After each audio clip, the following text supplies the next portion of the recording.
around the issue of the Constitution. The least that could be said about it is that the majority lacked wisdom and experience and historical knowledge and comparison, which led to a very acute polarization that we witnessed during all the period when the new constitution was discussed and even after it was endorsed.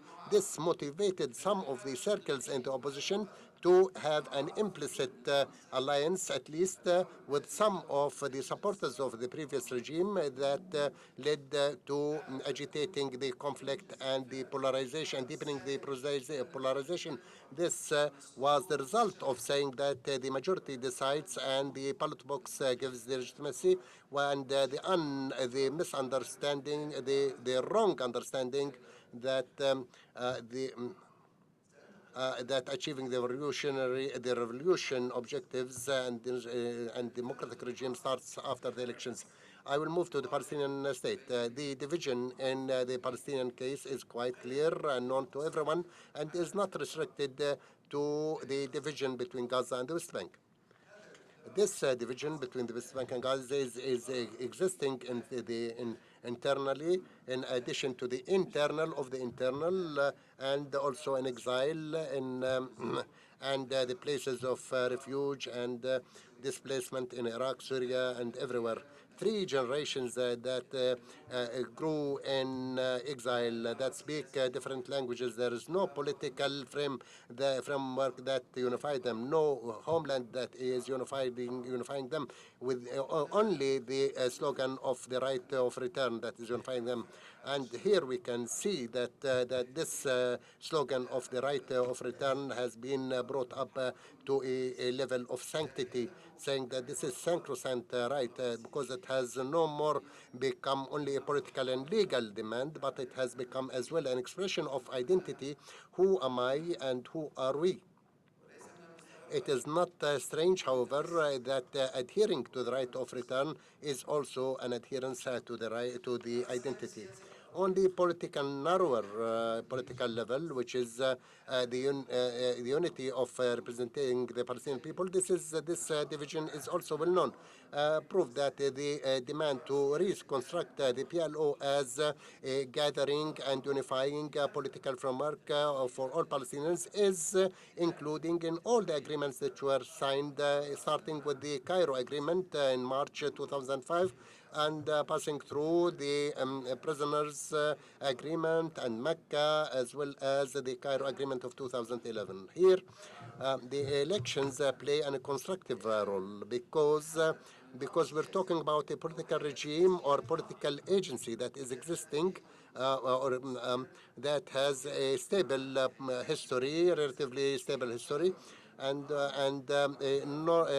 certain stability that is also have an international recognition, but it has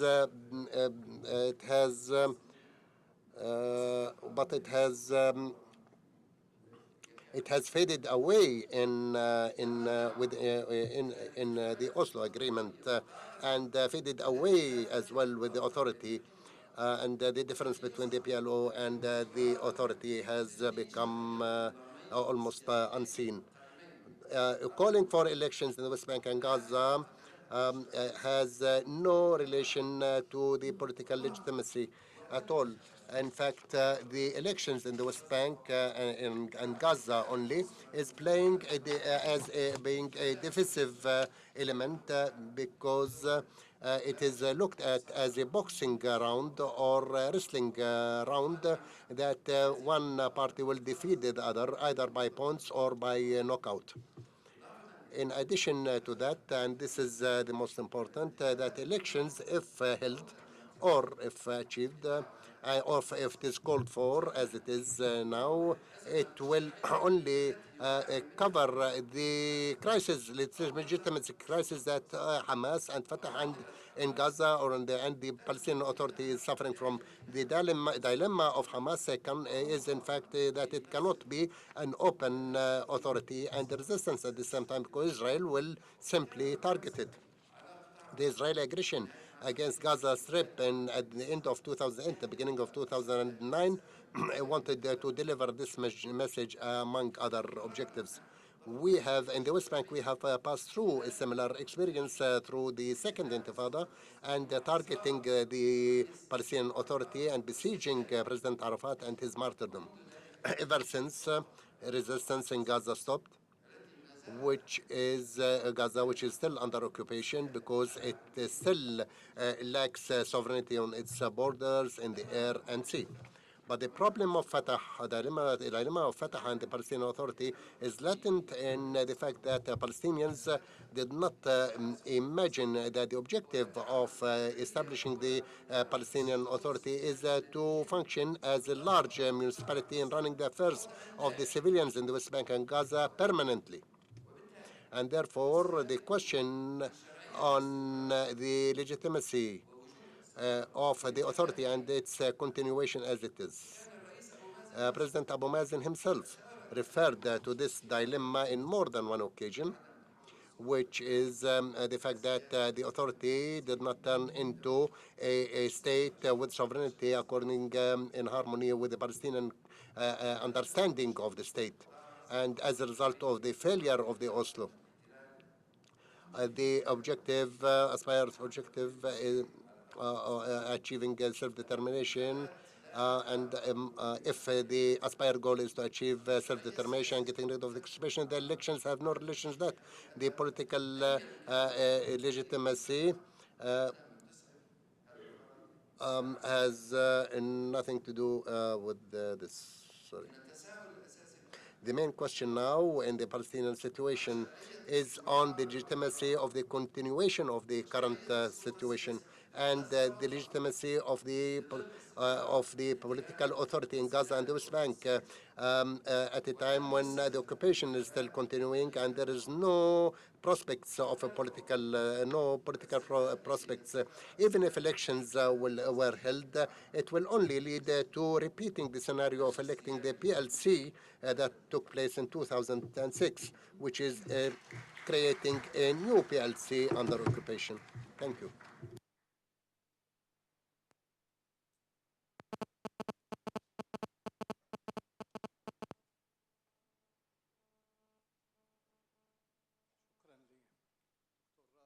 Thank you, Dr. Raif and Dr. George, for these two deep presentations, replete with questions and some answers. We will start our discussion. We have half an hour.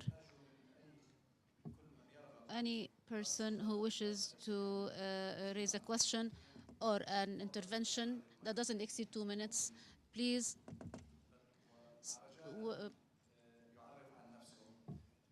please introduce yourselves.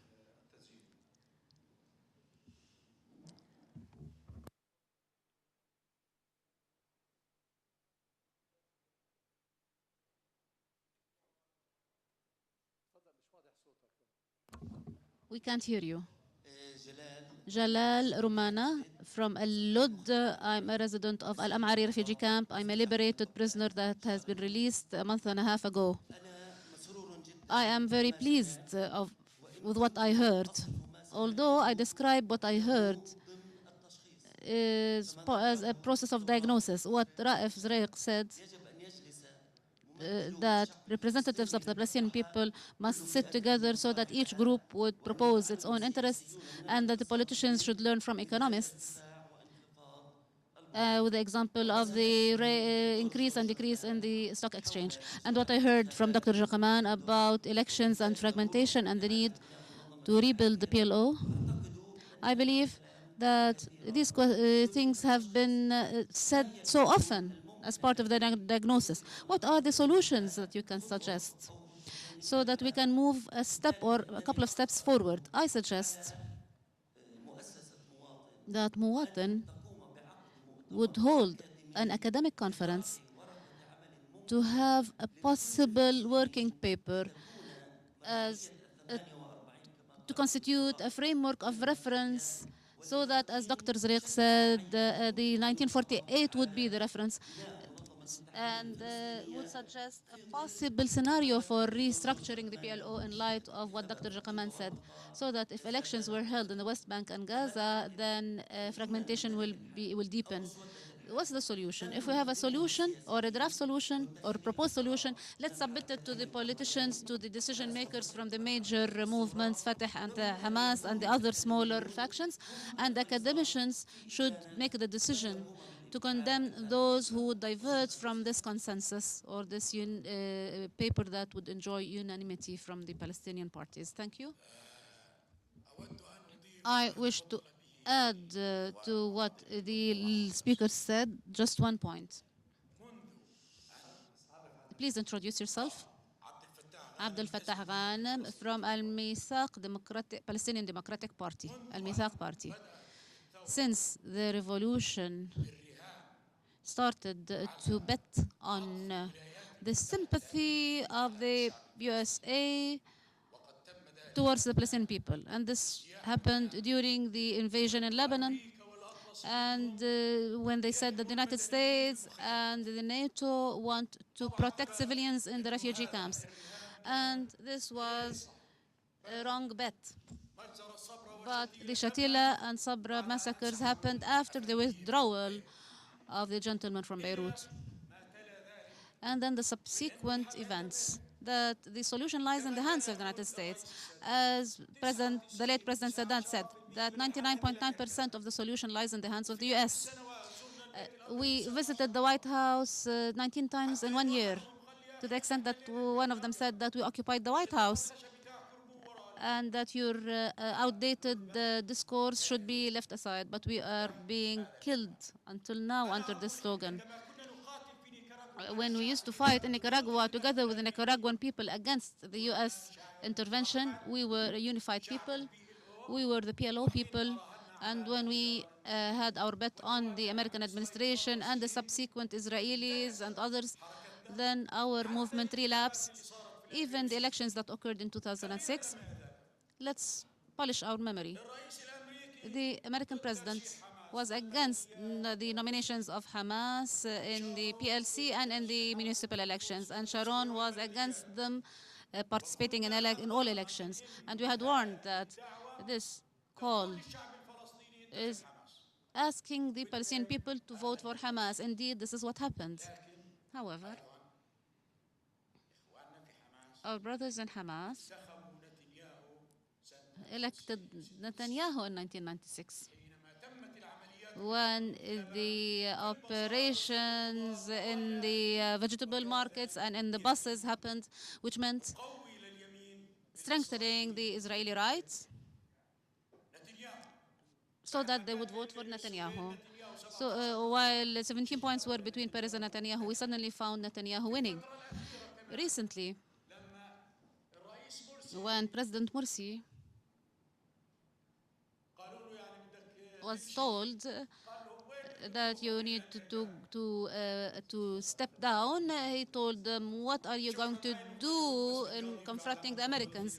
Thank you. That was the only thing I wanted to add to what you had said. We will take 4 or 5 questions in each round. Lutfi Hawari from Al Diwaniya Forum. And I'm a member of the Palestinian National Council. Thank you, Muwatin, and I thank the speakers. Their presentations were valuable and open prospects for in-depth discussion and action. I would like to give a suggestion to civil society organizations led by Muwatin and other legal and democratic organizations. Why don't you establish a lobby that would exert pressure on the leadership in order to rectify several serious actions that are taking us in a race to the bottom? Recently, I have not seen any effective movement. I did not see a lobby that is exerting pressure on the leadership. You are only holding conferences, developing and writing papers, and then everybody goes back home. This is not an efficient or effective movement. In my opinion, it's better for these organizations to disband themselves if they want to do only this. And I blame Dr. Mamdouh. I welcome Dr. Raif. We welcome you. And I also wish to address a question to you. He did not speak to the mic, but I think he said, I am from Ramallah. The proposal of one democratic state over the land of historic Palestine is a historic project, but there is more recent movement towards raising this slogan. Is this slogan gaining momentum among Palestinians in 1948, especially that are groups that are being established here and also in Haifa and Jaffa and abroad? There are groups who are supporting this idea. I would want to hear your opinion as an informed person who is living in the 1948 land. Saad Zahran. I'm astonished that what happened in Egypt and children and women were killed.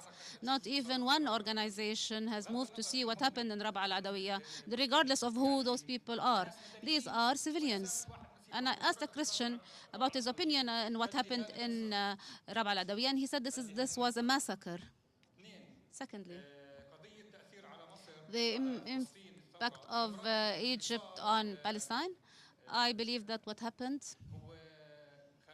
is a premeditated plan since they won in the elections, and the aim is to abort their experience in Egypt and also to start pressure on the Hamas government in Gaza to give up or to give in. Why did Azam al-Ahmad say that we are going to take difficult and serious measures and we will come on top of an Egyptian tank? It would have been better if he said on top of an Israeli tank, not an Egyptian tank. What I'm saying is that some people are exploiting the revolutions in the Arab world, and they are deforming these revolutions and trying to ignore and overlook democracy regarding people who had actually won the elections. A while ago, I said that Mubarak fell and the regime did not fall. But now I say neither Mubarak nor the regime has fallen, but Mubarak is back in new faces. Thank you. The last speaker is Dr. Azmi. No doubt that the two issues raised by Dr. George and Dr. Raif constitute a major challenge. Maybe there are other challenges, but the main challenges, or the main two challenges, is the challenge of Palestinian fragmentation resulting from accepting the principle of the Palestinian state on the territories of the West Bank and Gaza, which opened the room for fragmenting the Palestinians after 1948, and the other challenge raised by Dr. George about the source of legitimacy, whether it is elections in the Palestinian case or the source of legitimacy as resistance, so long as there is occupation. In my opinion, the Palestinian leadership has taken the decision regarding both challenges in the year 1988 and in the meeting of the PNC in 1988, in which decisions were passed at both levels through a big celebration of some decisions, but other decisions in which the PLO accepted both regarding the fragmentation of the Palestinian people since 1948 and also accepted the renunciation of terrorism and the willingness to give up on resistance. This is where the main problematic started regarding the legitimacy of the program and the legitimacy of the leadership. However, allow me to say that today, in the Palestinian case, we must be convinced that the concession that was given in the year 1988 was attributed to the weakness of the PLO and the financial crisis and the status of the Palestinian leadership at the time. This leadership was looking for a form of salvation for the leadership of the PLO and for the PLO itself, and not for the program or for the unity of the Palestinian people. They were under the risk of the loss of the PLO itself because of the pressure that had been exerted on them prior to 1988. Addressing the problem that started in 1988 now, and this is my question addressed to Dr. George and Dr. Raif, particularly regarding these two challenges. A reconsideration of these two challenges in order to rectify the situation. Is it possible under this leadership and under the or within the framework of the PLO with its the pros and cons? Is it possible to address these two challenges within this framework without a major surgery, or are we in need of going back to the beginnings of the inception of the PLO and we need a recreation? Is it possible to move forward without a radical change within the framework of the PLO? This is the question. Although I said that Dr. Azmi would be the last speaker in the first round, but Ms. Mai had a question because she has to leave. Hello? Dr. George, I concluded from your paper that there is a dilemma in implementing the democratic theory on the Arab case, and this was proven in the Egyptian case. My question is, since elections are not the foundation for political legitimacy and that the foundation for political legitimacy is the pursuit to achieve the goals of the revolution, then what is the mechanism or the theory that achieves this pursuit? I need a mechanism. Is it possible to assume, based on what you said, that the forthcoming period for any revolution that invokes dictatorial methods or means to achieve the goals of the revolution is acceptable? I will give the floor now to Dr. Raif and then to Dr. George to respond to their questions.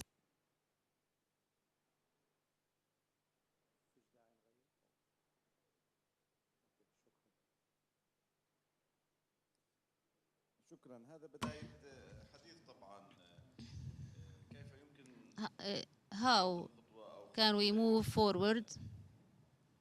إلى الأمام. أنا ما بعرف إذا I don't know if it is possible to restructure PLO.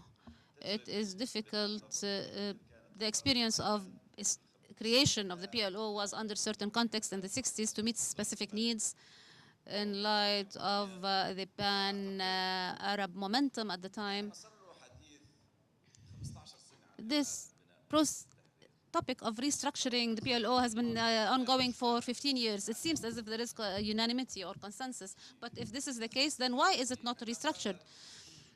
We need to raise this question. I believe that we need to start something new. It is not possible to restructure things. I don't believe that it is possible to restructure things. Some things happened and cannot be reversed.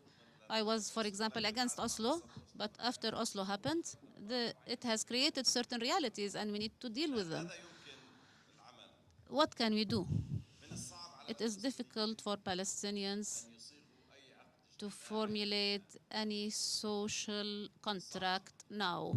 In my opinion, this is too difficult because the space that extends between the justice of the cause and the feeling and the depth of the historic justice of the Palestinian question on one hand, and the lack in the balance of powers is huge to the extent that it is very difficult to bridge. Under the circumstances, what can we do? Yes, we can do.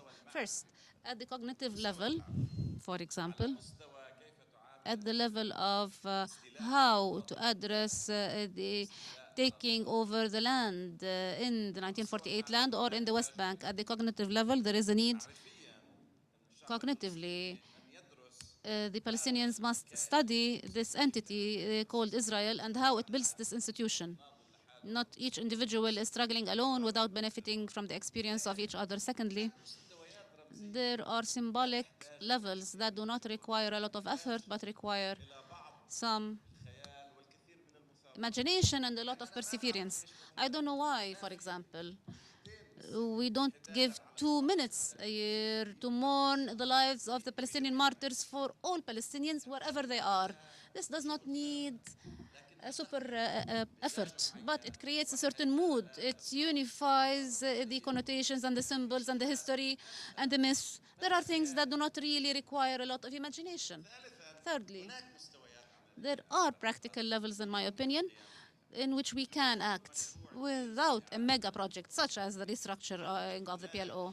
We can build several small projects in kind. For example, the Palestinian Higher Education Fund, in which each person would give one of 1,000 of the annual income, and to establish an institution to support higher education in topics in which we have scarcity. This doesn't need a lot of effort. It requires institutionalization and perseverance in the long term to create institutions that work on this. This is how you create one institution after another, and you roll over the experience and you generalize it. In my opinion, the idea of restructuring PLO is not possible, but we need to look for new ideas, new persons, and new methods of action. The PLO, in fact, has ended its role at two levels. It ended its role by rescuing the name of Palestine from oblivion.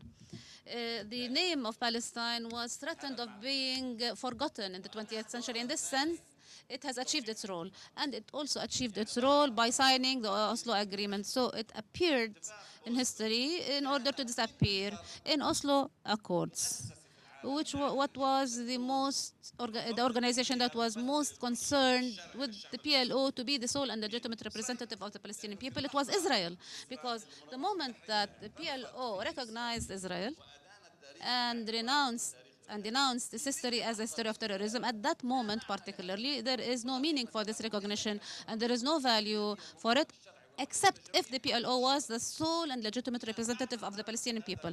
After playing this role, it has no further role, in fact. So we're speaking of reviving that body. So I believe that we need to look forward and for new ideas and new persons, and to work and give supremacy for the part over the whole, for in an institutional manner, to have certain organizations for higher education, for farmers, for Palestinians, wherever they live. This is how people would struggle in their daily lives. They don't have to be heroes. What is our problem? Everybody glorified the Intifada and then everybody denounced weapons. And people who were denouncing the Intifada while the Intifada was ongoing, they were considered traitors, but then later they became decision makers and so on and so forth. The Palestinian history suffers from either justice, and justice has supremacy or priority, or we need to be subject to the balance of power. There's a need for a politics that considers the balance of power, or that considers justice as part of the balance of power. And those who speak about justice must take the balance of power into consideration. In brief, the one-state project is being discussed often. However, it is still rather talk, and this is a very lengthy issue, and we cannot elaborate on it now. I would like to mention just one thing. It's important to speak about the one-state solution so that the Palestinian negotiator realizes that history does not come to an end if the Israelis do not give us a just solution within the framework of negotiations. Palestinians can live with several solutions, with one state and with two states, with confederation, without confederation, and a Palestinian can live when he is defeated. But Israel can only live with one solution. In this sense, geographically and historically, the space for commotion available for us is more than the space available for Israelis, and therefore this should give some breath and room for the Palestinian negotiator. And I stop here. Thank you. But allow me, George. There are 2 points in favor of the discussion so that what you said will not be misunderstood. Do you mean that it is not possible to take initiatives except initiatives in establishing institutions for higher education or for agriculture, or is there room for political organizations as well? And also another point, the tragedy is that the late President Yasser Arafat was aware that the role of the PLO, or his role, is the role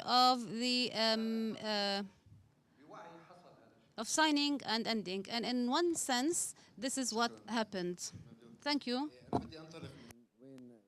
Well, I would like to start where Dr. Raif ended.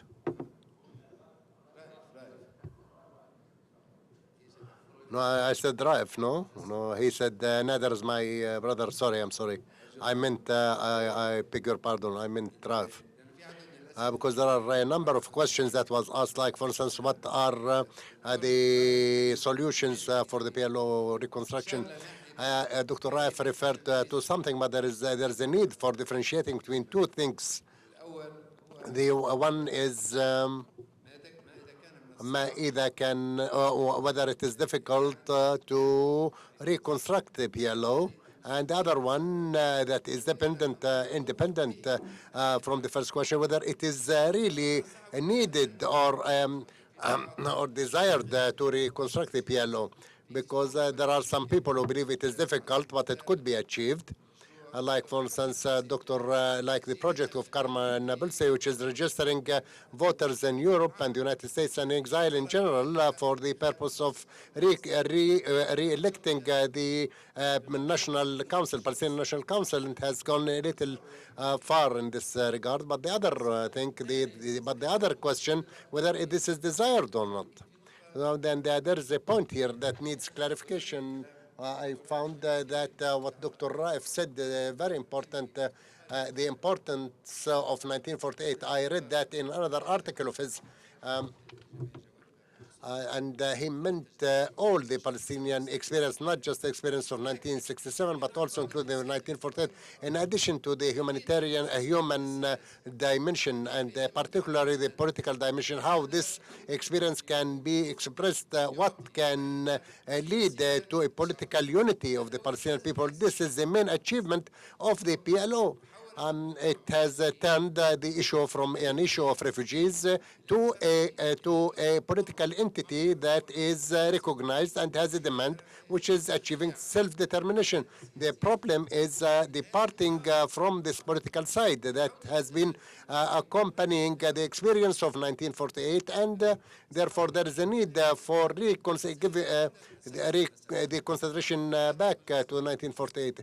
We're talking about the elections of National Council as a collecting or gathering framework. What we have is the remains of the PLO. The Central Council meets, the Executive Committee meets. There are forms. Yes, there are. They are existent and they are playing a political role. Anyway, what are the solutions? First, I would like to thank to Mr. Jalal and all other prisoners who paid the high price for the cause and the homeland. The issue could be discussed separately later, but what is meant by solutions, I believe in the Palestinian case, I believe the main challenge now is where are we heading to? It is clear that continuity of the authority as it is now is under discussion, is under test. This is what even was said by Dr. Abu Mazen. I didn't mean the elections. This could be discussed, but it is the main problem now regarding the authority and Gaza. The two authorities is a crisis of legitimacy. It is, which means that it is impossible that the authority in the West Bank, and the authority in Gaza cannot continue unlimitedly and with maintaining the legitimacy. We are at a crossroad. The other problem is elections. Elections can lead or negotiations. Sorry, negotiations can lead to managing the conflict, but doesn't solve the conflict. This is the danger of these negotiations.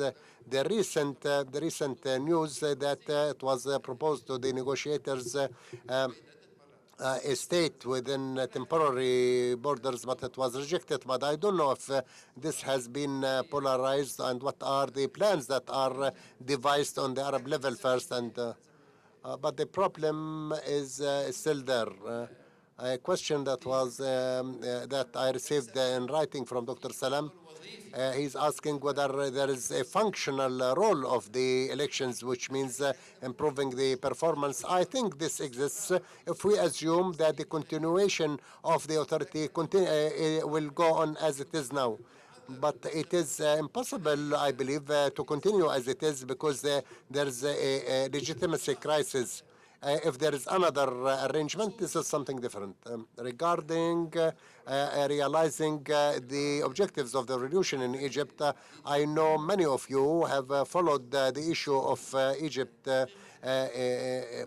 and realizing the revolution objectives, at least in Egypt or in other, not that elections will give legitimacy. I mean, the misunderstanding of the election legitimacy is common not just among Muslim brothers, but also among the opposition and the Arabs as well. And now, what is the mechanism?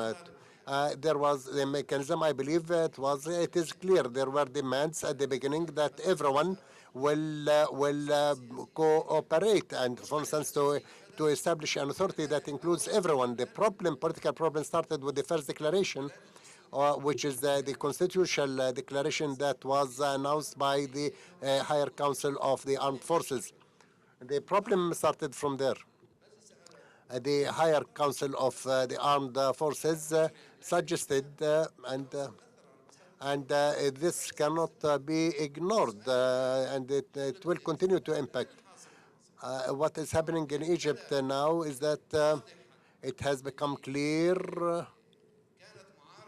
for the opposition against President Morsi that is in the government now. They found themselves in an objective alliance, at least, with the counter-revolution and with the deep state, the intelligence, the army, the security, the supporters of the old regime, all waged a campaign against President Morsi. So they found themselves in alliance with these people. There are voices now that demand separating from this. Now, what will happen to the Muslim brothers? Can we imagine that after deducing lessons by the Muslim brothers, can there be a new alliance between the Muslim brothers and the opposition that existed against them, an opposition against the old regime? Can this? I believe this is the only thing that can rescue the revolution in Egypt. If you follow up, there are certain voices those that they find themselves really embarrassed because of a certain alliance with the old supporters of the old regime. Dr. Qumsiye, please. Please don't understand that there are no political mechanisms and political organizations. What I refer to is that it is much easier to agree on topics that can draw the horizon, like topics in kind, specific topics, as a result of the difficulty of devising one political program. Palestinians are different on many things, and therefore there should be, these things should not be stumbling block in the face of unifying of unity through doing things that will contribute to showing the public space but reconstructing the PLO was a certain date and for a certain purpose, and I believe something new should be reconstructed. Dr. Qumsiye, please. Good morning. Dr. Raif, in fact, presented a paper, an academic paper, an academic scientific paper. But I believe that it is too late for it. This paper, if it was published before Oslo, and if the Palestinian politicians considered it, then it could have been in the right place. But I believe it is too late for this paper. And the problem of the 1948 that the doctor demanded or requested, we have ceded, or our leadership, not us, our leadership has ceded it. The whole world recognize our discourse that says that our borders are the 1967 borders, and there is no way to go back between brackets, go back to the legitimacy of 1948. This is only possible only if Israel demands the Palestinians to recognize the Jewishness of the Israel. Then in this case, the Palestinian negotiations would say, yes, we can do that, but only if we go back to the division plan, to the the Egyptian revolution needs a long discussion and not just a comment. But the problem that the elections at the beginning of the revolution is not the only way of expressing the demands of the revolution, can be looked at from another perspective. The Egyptian revolution on the 25th of June was, in brief, the revolution of youth in the Facebook and Twitter without any ideology and without organization. And therefore, the slogan that was raised, freedom, dignity, and social justice, cannot be applied except through a certain organization, but an organization that is capable of using or exploiting the revolution was the only organization of the Muslim Brothers. Maybe the interests of the brothers met or with the soldiers, with the army, and that accelerated the elections that distorted the picture or the image of elections in order to prevent the liberal and to take the time to organize themselves. But the 30th of June came an escalating, another escalating step, though it is still shortcoming. I give an example for that from what happened yesterday or the day before yesterday. The committee of the 50 of the Constitution demanded the artists to send them to. The artists met and did democratic elections and elected two. But the decision of the Egyptian presidency decided to appoint another two representatives. So this means that the course of the revolution is still in danger. So, Dr. George, what other mechanism do you believe other than the elections that you say is divisive? What is the other mechanism that can really? What other mechanism can achieve the slogans and demands of the revolutionaries? Thank you. Good morning, and thank you for this conference and the speakers. By the way, we learned in Fatah at the beginning to have faith in victory. No matter what happens, we will be victorious at the end.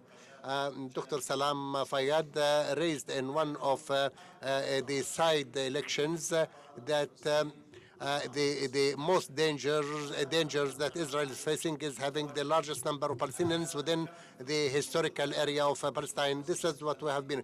We have 5 or 6 million Palestinians in the historical borders of Palestine, and this. We are an existing country, and we are recognized by many countries.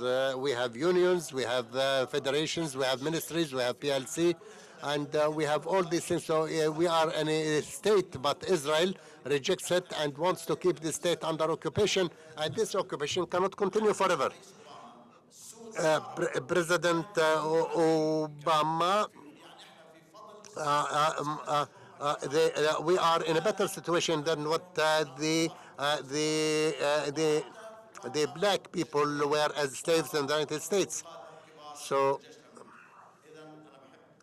So I would like to say that we have to be optimistic despite all the mistakes that we face, but as long as our people is adhering to their cause, then the issue is not a government against a government.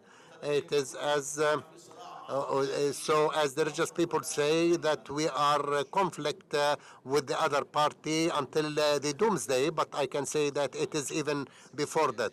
Samir Hijazi, since we are the hostage, I mean, sorry, if we are hosted by Muwatin, then I am a citizen, Muwatin, and I pretend to have the courage to say things that the other speakers minimized, and that I want to re-say these things frankly.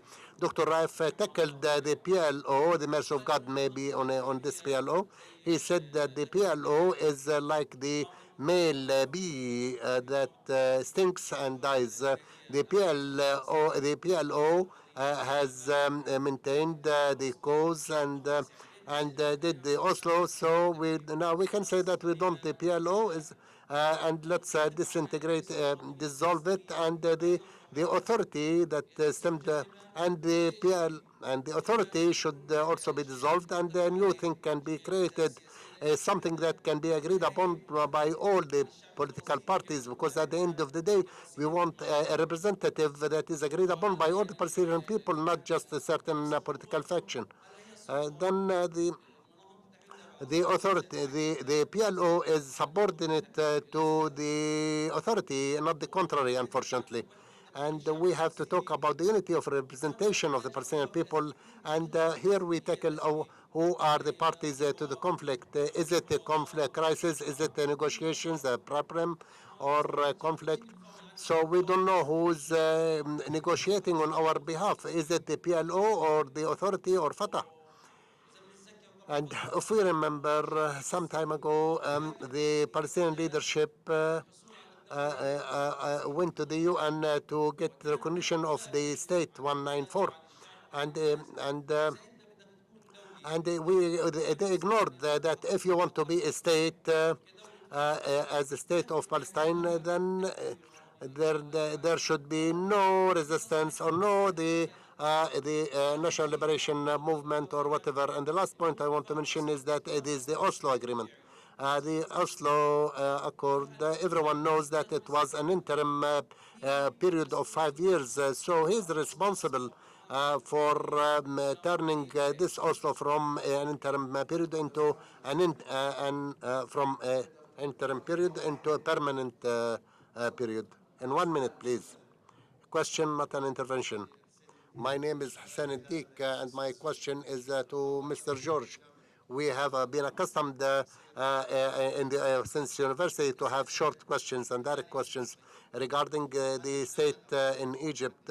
Is it time to judge the democracy and the dangers of democracy in Egypt? Or what is happening in Egypt and the other Arab countries is a period of change and transformation, and there are many functionaries and there are problems. Are we in a period of transformation or what? 1 minute, please. Labib Taha, I have something to say that there is a more dangerous thing for Israel, which is the Palestinian awareness that is eroding gradually. There are many positive things that exist in our society, and they are disappearing. The chains of restrictions of the authority, you should not be restricted to, and the neutral language. Me as a citizen, I'm not forced to use this language. I'm so happy with the gentleman who said I'm from Lod and from and Al Amari refugee camp. So the Germans, when they used to shake hands, they said I'm from Alsace and Lorraine. We forgot Haifa and Haifa, and we have good phenomena like the volunteer work that is replaced by dependency, opportunism, and exploiting opportunities. We had in the past political parties, effective political parties, but now I really demand reformulating Palestinian awareness, Palestinian language, and our economic performance, and get away from consumerism and So where do we start from? This is the title of a book for Fahmi Huwaidi, and we have to apply it in Palestine. So we want you to tell us where to start from.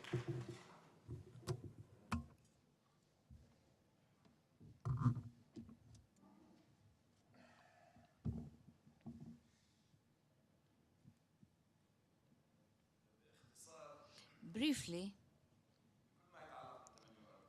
in all matters related to the 1948 and Oslo, I've been repeating the same message since they signed Oslo for 20 years.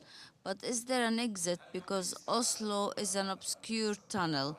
Can we retrieve our language after we lost it? Can we exit that tunnel? I believe it is a complex issue, but it is still possible. How can it be possible? Through a surgical operation. As an example, the discourse by Abu Mazen in the UN could have been. But now, 20 years after Oslo, the Americans and Europeans exhausted us with tests that we needed to pass.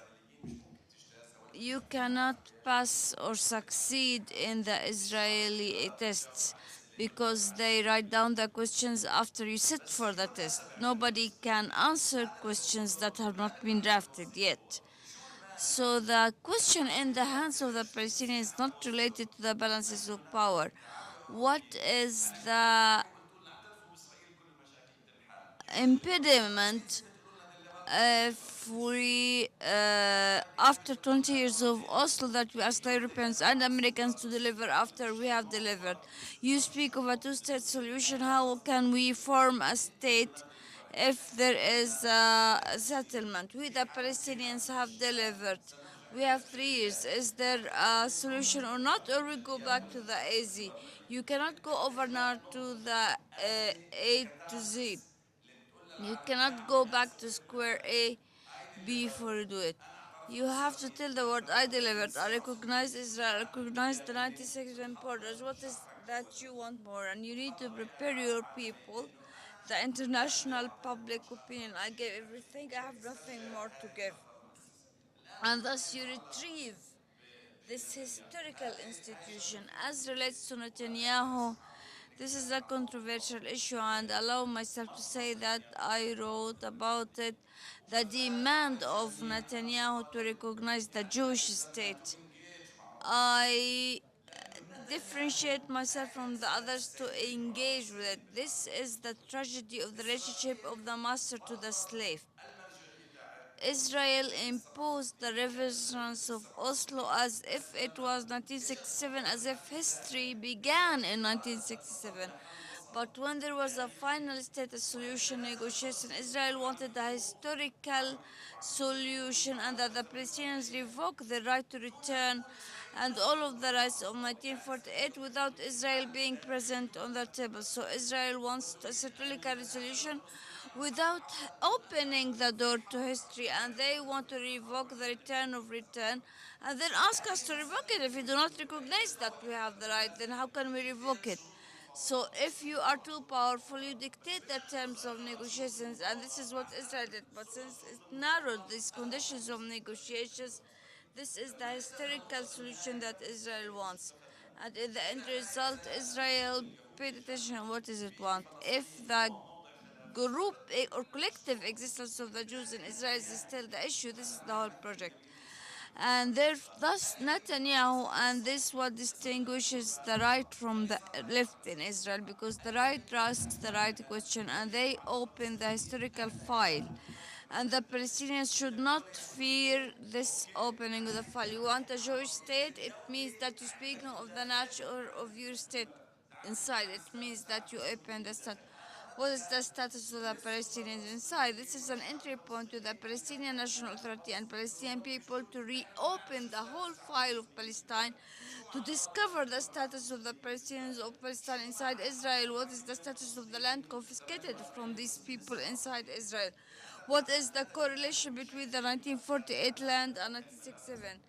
As such, Netanyahu presents us with an entry point to re-speak of history. One speak of the right of the Jews.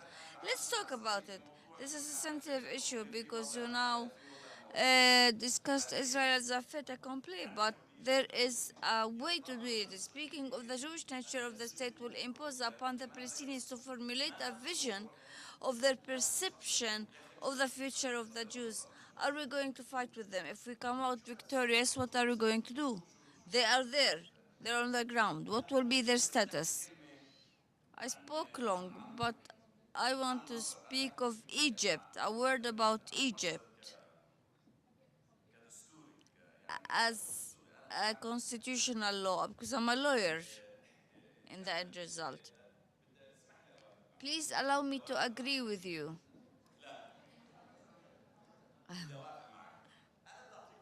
I will give you an example of the idea after you approve that I agree with you. Imagine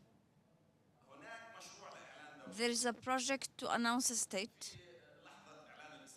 At the moment of declaration of independence, there's voting about independence. Some people may vote against the declaration of independence. If you vote for the declaration of independence, you are not in the state, but the founding method or the ex nihilo time, which creates something of nothing, is a collective moment par excellence.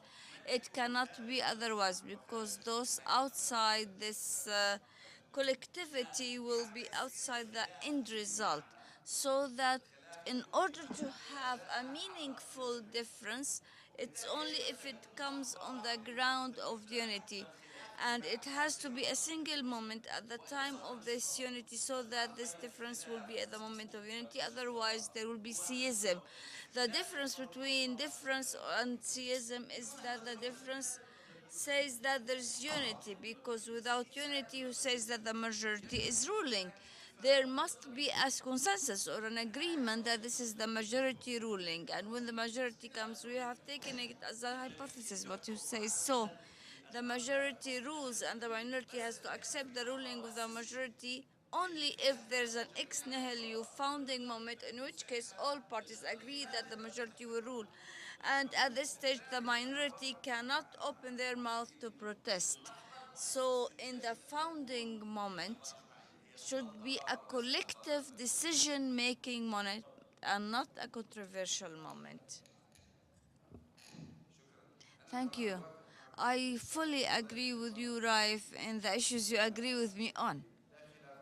There is no difference on this. However, I also agree on an issue which you mentioned before, which I will allude to now. When we speak of the Palestinian case, very quickly wrapping up, about the question raised by Mr. Dick about the transformation moment and moving to a next stage. It's a political transformation. The question is, it is going in which direction?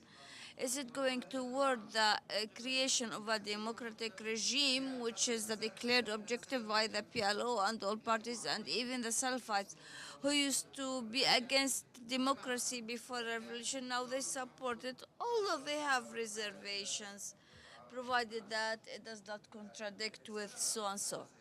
We will see what will happen. I believe that what will take place in Egypt will be gradual. The appropriate revolutions take a long time. The French Revolution lasted for 95 years. Before it constituted the republic, there was an empire in between, and even the Iranian Revolution, it took a long time before it was stabilized, and then there was a new revolution, if you can recall it. So revolutions go through steps or stages. I think if the main lever remains is that the barrier of fear has been violated. Otherwise, with the breaking of this barrier, we will have a continuing endeavor to make change. But there are limits if the public supports or is against it. So it is not a completed democratization, but we will find some elements But there are broad tasks like purifying or cleansing the border or the judicial power. We mentioned it before about the happenings of at Tahrir Square. There is an optimistic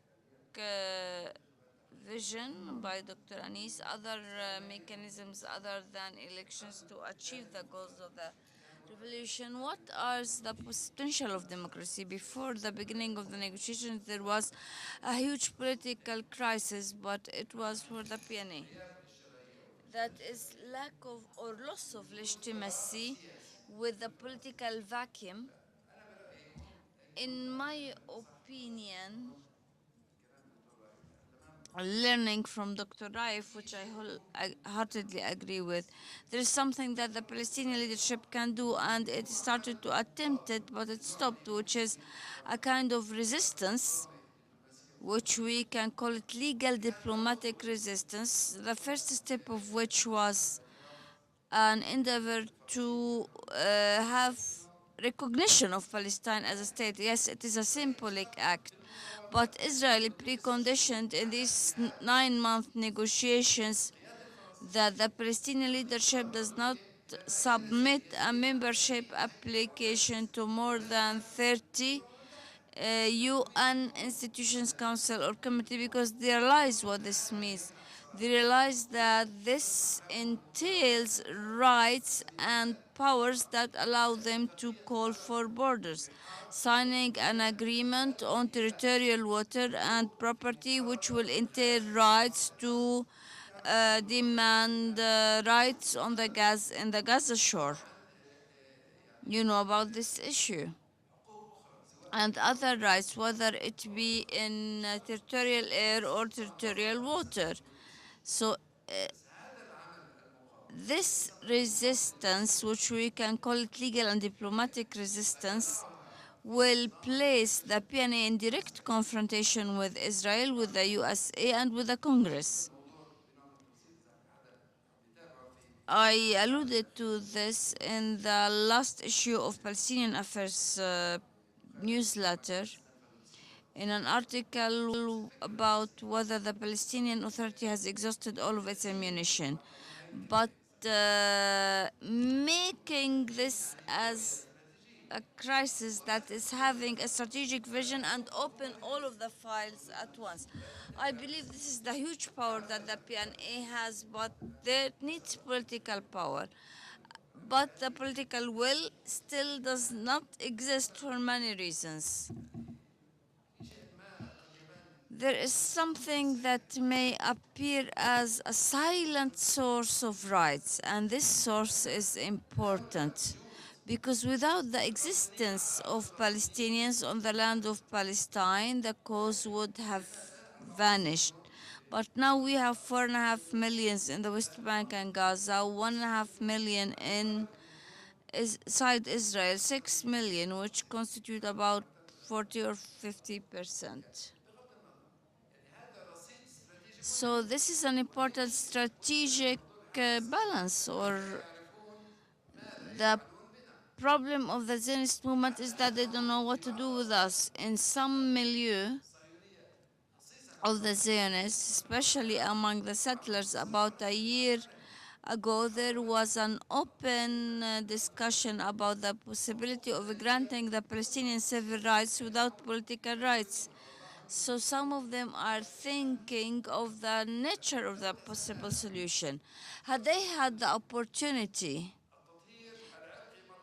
to go through genocide or ethnic cleansing, once again they would have done it, but it is not possible because this requires certain circumstances like war, but this also requires sacrificing Jordan. And it is not possible for Israel or the US. Imagine if there is a displacement toward Jordan, what will happen? Jordan will become a center for resistance with the Arabic extension into Syria, Lebanon, Iraq, and other areas. This is a strategic disaster for Israel. So this is the impediment. But this is strategical ammunition. The question is, what do we do with this ammunition? What can we do about it? And this question was not raised.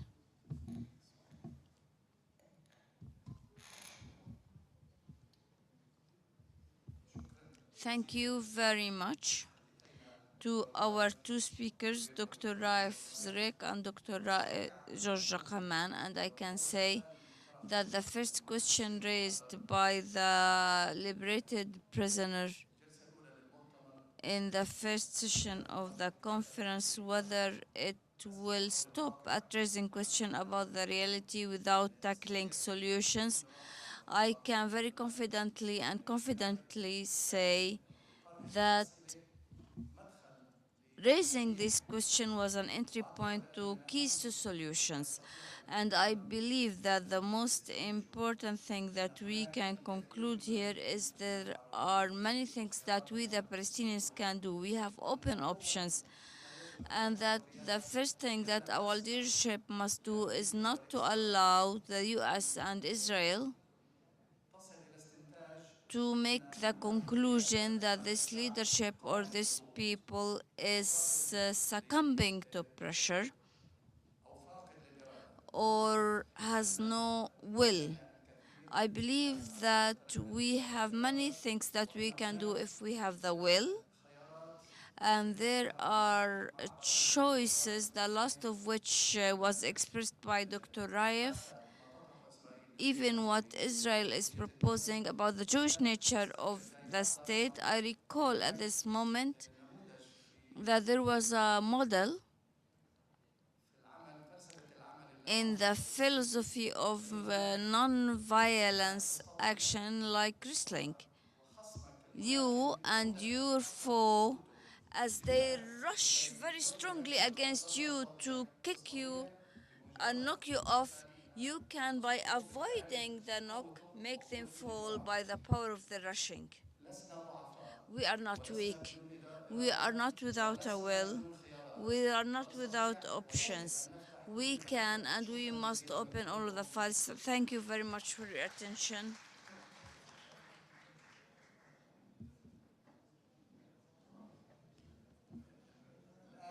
Now we have a lunch